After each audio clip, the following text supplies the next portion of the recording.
ठीक है सर। यहाँ पे एक सवाल सर ये भी है कि जो सिप के ज़रिए डेट फंड में किस तरीके से निवेश किया जाता है, क्या ये सही तरीका है? क्योंकि लगातार जियो से भी जुड़े हमारे पास सवाल आ रहे हैं, जो जियो ने डेट फंड लॉन्च किए, एनएफओज लॉन्च किए हैं, तो ऐसे में जो निवेशक है वो ये जानना चाहते हैं कि भाई तरीका क्या है डेट फंड में निवेश करने का, क्या सही तरीका है? देखिए हर्ष, कोई भी सही और गलत तरीका नहीं होता है। जी। अगर जैसे कोई सैलरीड इन्वेस्टर है और उसको अपना एक इमरजेंसी कॉर्पस क्रिएट करना है, तो वो सिप के थ्रू ही क्रिएट कर सकता है वो कॉर्पस। तो अगर वो लेट्स से 5 से 10% पैसा अपना एक डेट फंड में अगर वो डाइवर्ट कर रहा है, तो वो एक कोई गलत तरीका नहीं है। But at the same time कहा ये भी जाता है, क्योंकि डेट फंड एक बहुत स्टेबल फंड है, तो उसमें अगर आप एक मुश्त में अगर आप लगा रहे हैं पैसा, तब भी कोई फर्क नहीं पड़ता।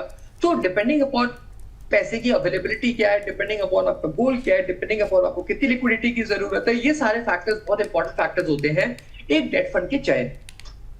ठीक है सर, ओके। सर अगर मैं एक बात करूं ब्रांड वैल्यू की, जियो का जब से हम नाम सुन रहे हैं तो आधे लोगों के तो मन में ये सवाल है, सवाल क्या है, मतलब एक उनका अजम्पशन है कि जियो है तो लगा दो पैसा और कुछ देखो भी मत, अपने फंड से कंपेयर भी नहीं करेंगे जो ऑलरेडी चल रहे हैं पोर्टफोलियो में, जो कुछ ऐड ऑन है, कि बस जियो आ गया है तो इसका मतलब मुनाफा ही मुनाफा। सर ब्रांड के हिसाब से क्या निवेश के लिए जियो, ब्लैक रॉक पर मतलब इस तरीके से भरोसा किया जा सकता है?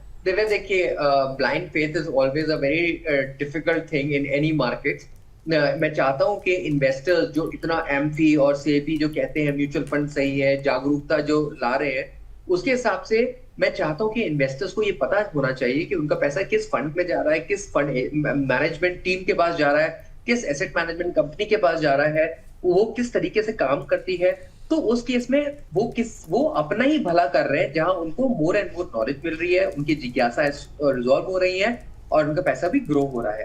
तो इन्वेस्टर्स को कभी ब्लाइंड फेथ नहीं करना चाहिए, बिकॉज इन्वेस्टमेंट एक इतनी कॉम्प्लेक्स चीज है जहां पे इन्वेस्टर को सिर्फ ब्रांड इमेज से ज्यादा इंपॉर्टेंट उसको ये भी देखना चाहिए कि वो कौन से फंड मैनेजर्स हैं, किस में पैसा लगा रहे हैं, कितने ड्यूरेशन के लिए लगा रहे हैं, क्या रिस्क है एसोसिएटेड पैसा लगाने का। तो अगर ये क्राइटेरियाज या ये कैरेक्टरिस्टिक्स या ये कैटेगरीज उनको प्रॉपर्ली पता है, तो फिर वो अपना पैसा आगे लगा सकते हैं। ठीक है सर। ओके। और एक यहाँ पर सवाल जो है, मतलब आईडीज़ भी इस तरीके से बनाते हैं ना, एवरी टाइम फ्रेश मूड इस तरह की आईडी बना रखी है, मतलब व्यूअर्स, और वो भी पूछ रहे स्टॉक मार्केट पे सवाल। तो सर दिन भर हम लोगों ने रिट्स के ऊपर चर्चा करी है, आप जो भी आपका जो भी नाम है, शुभ नाम मैं नहीं जानता, लेकिन सर आप सुबह 8:30 बजे से हमारे साथ जुड़ सकते हैं और आप जो भी स्टॉक स्पेसिफिक सवाल हो वो पूछ सकते हैं हमारे साथ। और इसके साथ ही अनमोल जी ने आखिरकार अपना पोर्टफोलियो शेयर कर दिया, तो अनमोल जी आप हमारे लिए बहुत अनमोल हैं।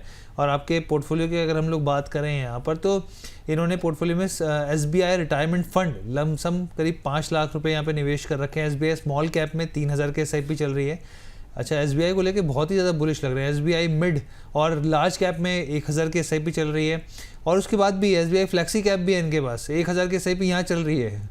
और उसके बाद फ्लैक्सी पारंपरिक फ्लैक्सी कैप फंड है, इसके बाद SDFC मैन्युफैक्चरिंग फंड है, 2000 की SIP यहाँ चल रही है। 10 लाख का लमसम करना चाहते हैं, और अब ये पूछें कि सही है या नहीं है यहाँ पर आपके हिसाब से सर। और 2035 तक 1 करोड़ का टारगेट अचीव होगा या नहीं होगा, और 10 लाख कौन से फंड में लगाऊं, ये भी जानना चाह रहे हैं आपसे।